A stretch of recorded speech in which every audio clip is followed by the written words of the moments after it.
ng gas.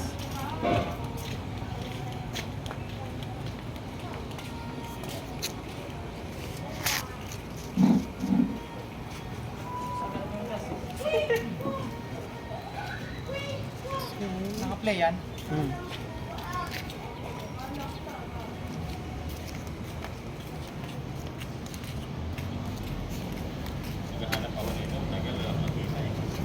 Lakas, grabe.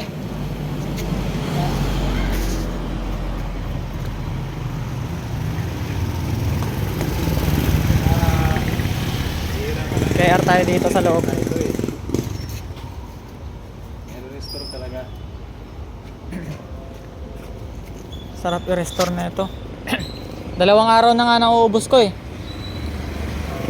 Pagpapaandar pa lang at saka sa makina. Bago na lahat ng ano niyan sir eh. Clutch housing, lining, lahat ng oil seal. Housing? Clutch housing, pang 125 na yung kinabit ko. Ba't yung original niya? Ano na eh, medyo may konting alog. Tsaka hirap hanapan ng lining. Kaya Ah, buti ka siya. pasok na pasok yung pang 125. Pero yung lining pareho lang. Maparehas Sukat lang. lang. Ah, yung lining na original niya, iba. Iba-iba. Ang kakapal ng urig niya. Pero maganda dun kasi pasok yung pang 125 eh. Ang dami kong piyesang 125. Ganda.